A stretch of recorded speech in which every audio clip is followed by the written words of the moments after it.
चलिए एक interesting observation से शुरू करते हैं। आप अपने आसपास देखो, हर जगह लाइफ ही लाइफ नजर आती है। पेड़ पौधे, जानवर, इंसेक्ट्स, फंगाई और बैक्टीरिया, हर ऑर्गेनिज्म अपने आप में यूनिक है। लेकिन एक सवाल उठता है, इतनी वैरायटी को हम कैसे समझें? इसी प्रॉब्लम का सलूशन है बायोलॉजिकल क्लासिफिकेशन। इसका मतलब है लिविंग ऑर्गेनिजम्स को उनकी सिमिलैरिटीज और डिफरेंसेस की बेसिस पर ग्रुप्स में डिवाइड करना। इससे बायोलॉजी को समझना इजी हो जाता है। सबसे पहले क्लासिफिकेशन का कॉन्सेप्ट एरिस्टोटल ने दिया था। उन्होंने ऑर्गेनिजम्स को प्लांट्स और एनिमल्स में डिवाइड किया। बाद में कैरोलस लिनियस ने साइंटिफिक क्लासिफिकेशन दिया। उन्होंने बाइनोमियल नॉमेनक्लेचर इंट्रोड्यूस किया, जिसमें हर ऑर्गेनिज्म का साइंटिफिक नाम होता है। जैसे ह्यूमन का नाम होमोसेपियंस है। आज हम मॉडर्न क्लासिफिकेशन सिस्टम फॉलो करते हैं। मॉडर्न क्लासिफिकेशन सिस्टम में रॉबर्ट विटेकर का 5 किंगडम सिस्टम बहुत इंपॉर्टेंट है। उन्होंने ऑर्गेनिजम्स को 5 किंगडम्स में डिवाइड किया: मोनीरा, प्रोटिस्टा, फंगाई, प्लांटे और एनिमेलिया। ये क्लासिफिकेशन कई फैक्टर्स पर बेस्ड है, जैसे cell structure, body organisation, nutrition और रिप्रोडक्शन। इस सिस्टम ने ऑर्गेनिजम्स को समझना और कंपेयर करना और इजी बना दिया।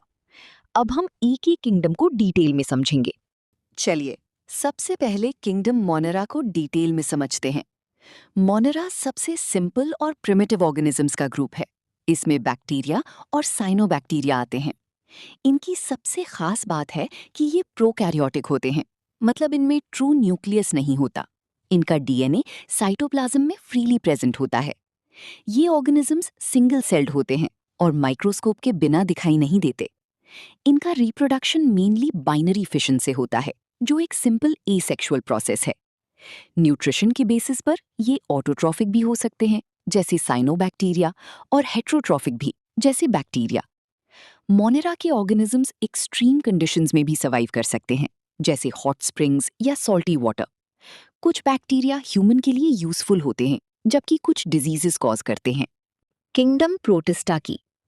प्रोटिस्टा में यूनिसेलुलर यूकैरियोटिक ऑर्गेनिजम्स आते हैं, यानी इनमें प्रॉपर न्यूक्लियस होता है। ये मोनेरा से ज्यादा एडवांस्ड होते हैं। ज्यादातर प्रोटिस्ट्स एक्वाटिक होते हैं, मतलब पानी में रहते हैं। इस किंगडम में एल्गी, प्रोटोजोआ और स्लाइम मोल्ड्स शामिल हैं। न्यूट्रिशन के हिसाब से कुछ ऑटोट्रॉफिक होते हैं, जो फोटोसिंथेसिस करते हैं, जबकि कुछ हेटेरोट्रॉफिक होते हैं, जो दूसरे ऑर्गेनिजम्स पर डिपेंड करते हैं। मूवमेंट के लिए ये सीलिया, फ्लैजेला या सूडोपोडिया का यूज करते हैं। प्रोटिस्टा एवोल्यूशन में एक इम्पॉर्टेंट लिंक माना जाता है, जो सिंपल और कॉम्प्लेक्स ऑर्गेनिजम्स के बीच कनेक्शन दिखाता है। अब हम समझते हैं किंगडम फंगाई को डिटेल में। फंगाई हेट्रोट्रॉफिक ऑर्गेनिजम्स होते हैं, मतलब ये अपना फूड खुद नहीं बना सकते। ये डेड और डिकेइंग ऑर्गेनिक मैटर पर डिपेंड करते हैं और न्यूट्रिएंट्स अब्सॉर्ब करते हैं। इनकी बॉडी हाइफे नाम के थ्रेड लाइक स्ट्रक्चर से बनी होती है और हाइफे मिलकर माइसीलियम बनाते हैं। फंगाई का सेल वॉल चिटिन का बना होता है, जो उन्हें प्लांट से अलग बनाता है। ये स्पोर्स के थ्रू रिप्रोड्यूस करते हैं, जो हवा में फैलकर नई फंगाई बनाते हैं। एग्जाम्पल्स में मशरूम, यीस्ट और ब्रेड मोल्ड आते हैं। फंगाई इकोसिस्टम में डीकंपोजर्स का काम करते हैं, जो एनवायरनमेंट के लिए बहुत जरूरी है। अब बात करते हैं किंगडम प्लांटे की। इसमें सभी प्लांट्स आते हैं जो मल्टीसेल्युलर और यूकैरियोटिक होते हैं। प्लांट्स ऑटोट्रॉफिक होते हैं, यानी ये फोटोसिंथेसिस के थ्रू अपना फूड खुद बनाते हैं। इनमें क्लोरोफिल होता है, जो सनलाइट को अब्सॉर्ब करता है। प्लांट्स कार्बन डाइऑक्साइड को यूज करके ग्लूकोज बनाते हैं और ऑक्सीजन रिलीज करते हैं। इनका सेल वॉल सेल्यूलोज का बना होता है। प्लांट्स फूड चेन का बेस होते हैं और सारे लिविंग ऑर्गेनिजम्स इनडायरेक्टली इन पर डिपेंड करते हैं। ये एनवायरनमेंट के बैलेंस को मेंटेन करने में इंपॉर्टेंट रोल प्ले करते हैं। अब बात करते हैं बायोलॉजिकल क्लासिफिकेशन के सबसे एडवांस्ड किंगडम, एनिमेलिया की। एनिमेलिया में सारे एनिमल्स आते हैं, छोटे इंसेक्ट से लेकर बड़े मैमल्स तक, और ह्यूमंस भी इसी किंगडम का पार्ट हैं। एनिमल्स मल्टीसेल्युलर और यूकैरियोटिक होते हैं, यानी इनके बॉडी में कई सेल्स होते हैं और प्रॉपर न्यूक्लियस प्रेजेंट होता है। ये हेट्रोट्रोफिक होते हैं, मतलब अपना फूड खुद नहीं बना सकते और दूसरे ऑर्गेनिजम्स पर डिपेंड करते हैं। एनिमीलिया का सबसे खास फीचर है मूवमेंट। ज्यादातर एनिमल्स मूव कर सकते हैं और अपने एनवायरनमेंट के चेंजेस पर क्विकली रिएक्ट करते हैं। इनमें डिफरेंट बॉडी सिस्टम्स होते हैं, जैसे डाइजेस्टिव सिस्टम, रेस्पिरेटरी सिस्टम और नर्वस सिस्टम, जो बॉडी को स्मूथली फंक्शन करने में हेल्प करते हैं।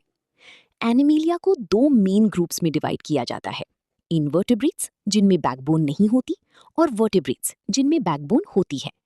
वर्टेब्रेट्स में फिश, एम्फिबियंस, रेप्टाइल्स, बर्ड्स और मैमल्स आते हैं और ह्यूमंस मैमल्स का पार्ट हैं। एनिमल्स इकोसिस्टम के लिए बहुत इंपॉर्टेंट हैं।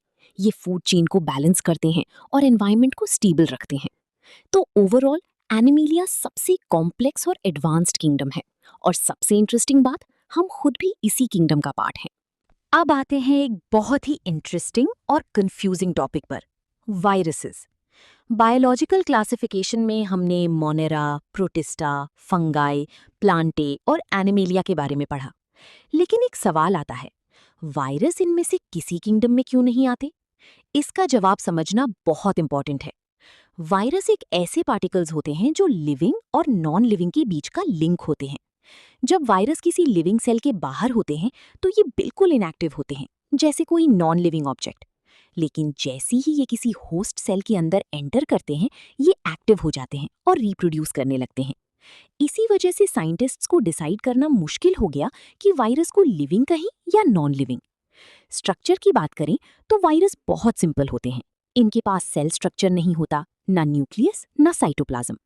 ये सिर्फ जेनेटिक मटेरियल से बने होते हैं, डीएनए या आरएनए, और उसके अराउंड एक प्रोटीन कोट होता है।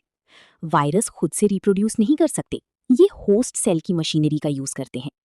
एग्जाम्पल के लिए, जब वायरस ह्यूमन बॉडी में एंटर करता है तो ये सेल्स को इन्फेक्ट करके डिजीजेस कॉज करता है। इसी वजह से वायरस को बायोलॉजिकल क्लासिफिकेशन की किसी भी किंगडम में इंक्लूड नहीं किया गया। तो सिंपल वर्ड्स में, वायरस ना कंप्लीटली लिविंग है और ना ही कंप्लीटली नॉन लिविंग। ये दोनों के बीच का एक यूनिक लिंक है। इसीलिए बायोलॉजिकल क्लासिफिकेशन में इनका अलग से स्टडी किया जाता है।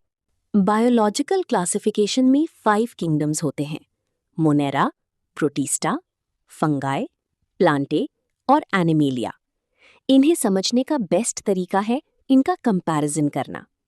इस सिस्टम को साइंटिस्ट रॉबर्ट विटेकर ने प्रपोज किया था। सबसे पहले बात करते हैं सेल टाइप की। मोनेरा में ऑर्गेनिजम्स प्रोकैरियोटिक होते हैं, यानी इनमें ट्रू न्यूक्लियस नहीं होता।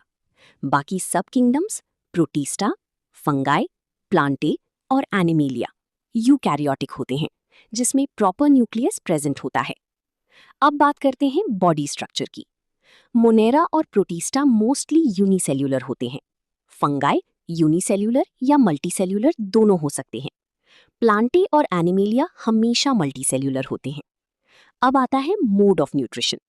मोनेरा में न्यूट्रिशन मिक्स्ड होता है, कुछ ऑटोट्रॉफिक, कुछ हेट्रोट्रॉफिक। प्रोटिस्टा में भी दोनों टाइप्स मिलते हैं। फंगाई स्ट्रिक्टली हेट्रोट्रॉफिक होते हैं और डेड मैटर पर डिपेंड करते हैं। प्लांटे ऑटोट्रॉफिक होते हैं, फोटोसिंथेसिस के थ्रू फूड बनाते हैं। एनिमेलिया हेट्रोट्रॉफिक होते हैं, दूसरे ऑर्गेनिजम्स पर डिपेंड करते हैं। अब सेल वॉल की बात करें, मोनेरा में सेल वॉल होती है, प्रोटिस्टा में कभी होती है कभी नहीं। फंगाई में सेल वॉल होती है लेकिन चाइटिन की बनी होती है। प्लांटे में सेल्यूलोज की सेल वॉल होती है। एनिमेलिया में सेल वॉल एब्सेंट होती है। अब मूवमेंट कंपेयर करते हैं। मोनेरा और प्रोटिस्टा में कुछ ऑर्गेनिजम्स मूव कर सकते हैं। फंगाई और प्लांट्स जनरली फिक्स्ड होती हैं। एनिमेलिया में एक्टिव मूवमेंट होता है। और लास्ट में कॉम्प्लेक्सिटी। मोनेरा सबसे सिंपल है, प्रोटिस्टा थोड़ा एडवांस्ड, फंगाई और प्लांट्स और कॉम्प्लेक्स, और एनिमेलिया सबसे ज्यादा एडवांस्ड किंगडम।